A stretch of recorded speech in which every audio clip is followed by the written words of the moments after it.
And I'm done with what I'm seeing. It is so unsafe in my neighborhood anymore. I have the homeless that were trying to camp out, and I have made concessions with them, and I try to help them the best I can to keep them from trying to squat on my property. But it is so unsafe. I have men that cannot speak English in my front yard screaming at me, throwing mattresses in my front yard, throwing trash in my front yard. And I can't. Look at me. I weigh 95 pounds. I couldn't defend myself if I had to. My husband is elderly, and last night, after living in this home for 45 years, he said, Noelle, guess what? It's time to pack up and move. He said, we can't do this anymore. He said, it's killing both of us mentally. I don't understand what you expect of us as citizens. I mean, I understand they're here under temporary protected status, and you're protecting them, and I understand that our city services are overwhelmed and understaffed. But who's protecting us? If we're protecting them, who's protecting me? I want out of this town. I am sorry. Please give me a reason to stay. Thank you. Thank you.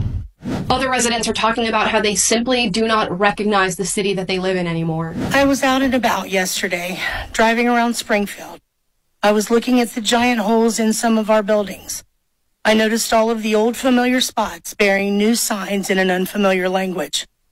I watched as groups of strangers walked around the city like lost tourists, and it was like a punch in the gut. A terrible sadness came over me, and I began to cry. I immediately started to think back to when I was little, walking from my grandma's house on South Fountain through downtown and all the way to Snyder Park, going to Wren's to get new school clothes and shoes, the excitement of the mall for lunch at the Blue Fox, or even better to see Santa, riding down High Street, admiring the beauty of those stately homes and their amazing architecture, dropping pennies in the fountain and making wishes.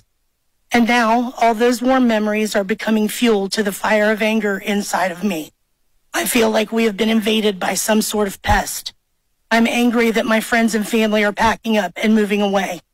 I'm angry that foreigners are using up the resources that were set up for the Americans that reside here. I'm angry that another country's flag was being flown in our city. I'm angry when I see our businesses and recreational areas littered with garbage left by people that do not know or understand our laws and culture and are making no attempt to learn about them. And let me be clear, this is not about race. This is about people being given the privilege of coming here from another country and having no respect for our people, our land, or our life's work.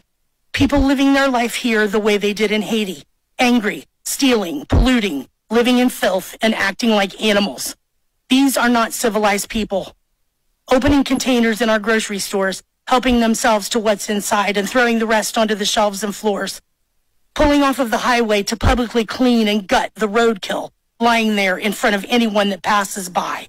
Stealing animals from farmers and leaving their severed heads at the side of an old school where children play.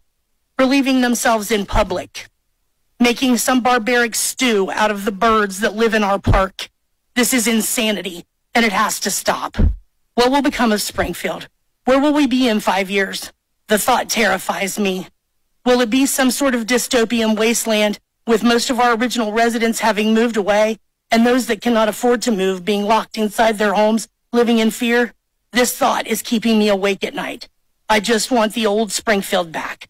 I know it was far from perfect, but at least it was still ours. Thank you. Other residents are complaining about being bullied by migrants or experiencing aggressive behavior. They're also saying they don't have access to welfare or state-funded programs due to the influx of immigration into the area. Good evening, everybody. My name is Lisa Hayes, and I am a resident of Springfield, Ohio, and I'm also a registered voter. Okay? I'm a mother, I'm a grandmother, and I'm a great-grandmother. I have family here in this town. You know, it's the first time I've ever spoke at the commission meeting, and I'm going to try to make it a good talk with you. Okay, I would like to know how many of you sitting up there tonight go into the grocery stores here in the city, Walmart here in the city, to do your shopping. I'm going to tell you, 64 years old, and I don't know what kind of label you can put on this, but I'm taking my cart down the grocery aisle, and I have 3 immigrants strapped across the aisle. Seen me coming, would not budge, wouldn't even, and I said, excuse me. Maybe they didn't understand what I was saying, but I'm sure they understood that I was trying to get through that aisle. So I have no recourse now but to bust through it. I'm not afraid to do so.